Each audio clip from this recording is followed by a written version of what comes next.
Like the fair-minded progressive that I was, I thought a $15 minimum wage was an absolute good. Then I had a head-on collision with reality. It's a funny thing about reality. It just is. You can't wish it away. So here is my cautionary tale. For over 3 decades, I had a good job working as a server. I have worked in some amazing award-winning restaurants in Seattle. I enjoyed the work, met wonderful people, and I was making really good money. I wasn't making much per hour, that's true, but in my business, the magic is in tips. On a typical night, I would make on average $25 to $50 an hour. Believe me, I earned it. I took pride in my work. I wanted every dining experience to be a memorable one for my guests. I also loved my job for this reason. I had flexibility. I could plan my work schedule. That was very important to me because I had a growing son. It was a good life. Then, in 2015, the Seattle City Council raised the minimum wage from $9.47 to $15 an hour, a 58% hike. Great for the working stiff, right?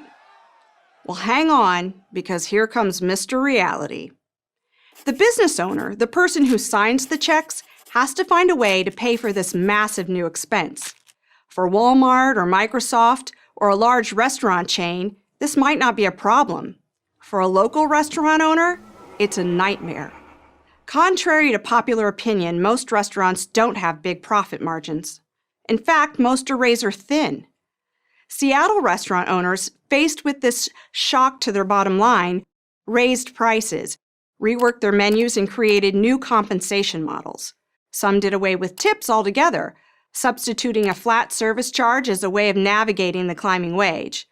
That change in the tipping model caused a dent in my pocketbook. The rise in the wage did not cover the loss of tips. And, of course, they cut back on employee hours and support staff too.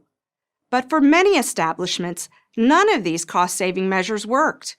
Restaurants, some that had been in business for decades, many family-owned, closed, including the ones I worked for.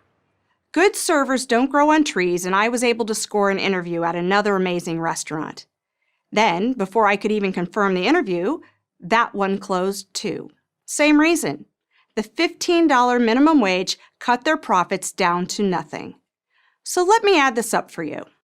I make a lot less money now than I did before Seattle decided to do what was supposedly in my best interest. I used to be able to pay my bills as they came due. Now it's a juggling act.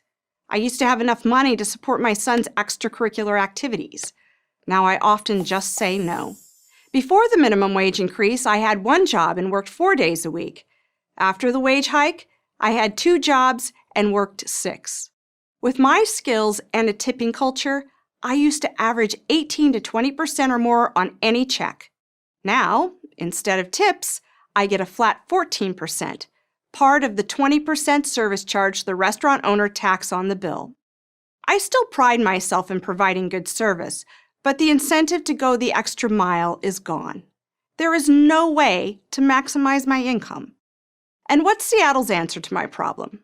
To raise the minimum wage again. The progressive idea is that you should be able to make a fair wage.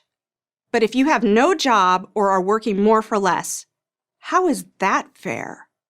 How is it fair to my friend who worked his way up from busboy to sommelier, the fancy name for the person who manages a restaurant's wine list? He lost his job when his restaurant closed due to the minimum wage increase. Or my former boss, who went from a cook to an owner and couldn't survive the double blow of the minimum wage law and the coronavirus. And it's not just a Seattle problem. In New York City, raising the minimum wage to $15 an hour pushed the restaurant industry into a recession. To stay afloat, 75% of owners reduced employee hours and 47% eliminated jobs. San Francisco is in the same boat.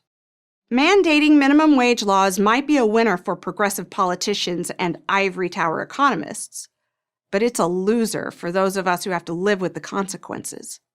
Unless fair-minded people speak out, those consequences only figure to get worse as more states, and maybe even the federal government, succumb to the false promise of raising the minimum wage.